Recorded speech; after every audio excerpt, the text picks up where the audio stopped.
Hi, my name is Tai. I'm a resin artist from Oregon, and today I'm going to be showing you how to make pressed flower earrings. So first thing are your pressed flowers. You need them to be completely dry in order to get the effect you want, otherwise they will rot inside of the resin. So I have them in a little parchment paper. You just want something that's going to kind of keep it dry. Nothing like paper towel that's going to absorb any moisture that the flower is letting off as it dries. So like if I were to press these, I would just take my flower and I would position the flower how I'm going to want to use it. So I'm just kind of going to use my finger to flatten that down, and then you'll just slide it into the very bottom of your book. Give that a nice press, and then put some books over it, and it'll be good in about a week. Once they are completely dry, you end up with something like that.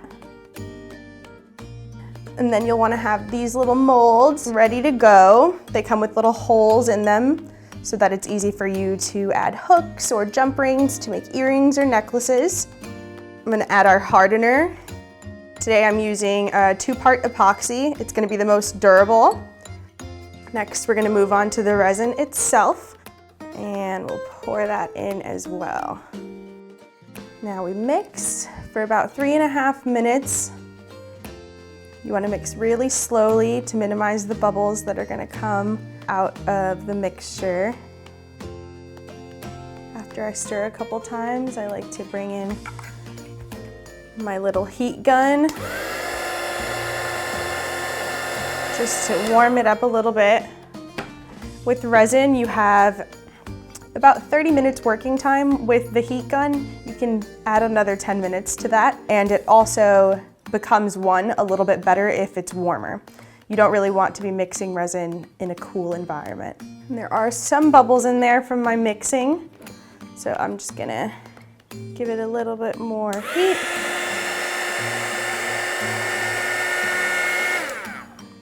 And it also kind of changes the consistency. So if the resin isn't warm, it's gonna be really thick and goopy. Every stir you get is gonna bring a ton of bubbles. But when it's a lot warmer, it's a lot more liquid.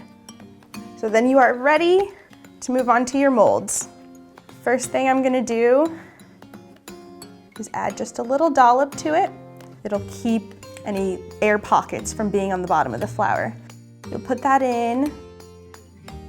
You'll use your little pokey tool to set it right into the mold. You don't want to use your tweezers because these flowers, once dry, are very fragile. And then we'll grab the other one, set it right in your mold, switch over to our pokey tool, position each petal, and then now for the rest of your resin. You could dump it in there if you wanted to. What I do is I just do scoop by scoop. Resin is self-leveling, so it will do most of the work for you, but you are going to want to kind of push it around to the edges and the corners just to make sure the flower is completely encased. And then after that, you can kind of see some bubbles have formed, and that's just from stirring, that's from pouring. And what you can do is give it a little bit of a heat gun. So a little bit of a heat gun, and then this is going to cure for at least 24 hours before you start demolding it. And once you're ready to take it out of the mold, it's going to look like this. And then the last step to making your little earrings, you can see I've already added a large jump ring to it. Depending on how much resin you pour, that's going to determine how thick this is and how big of a jump ring you're going to need.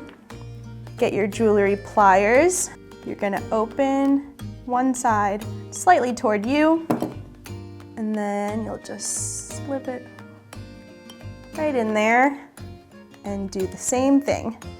And if you hear a little click, you'll know you're good. And then the last part are your hooks. I'm using hypoallergenic 925 sterling silver. They don't bother my ears, they're pretty good quality.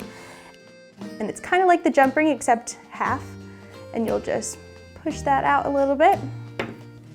And then you can just slide the earring right in there and just slide it back in the opposite direction.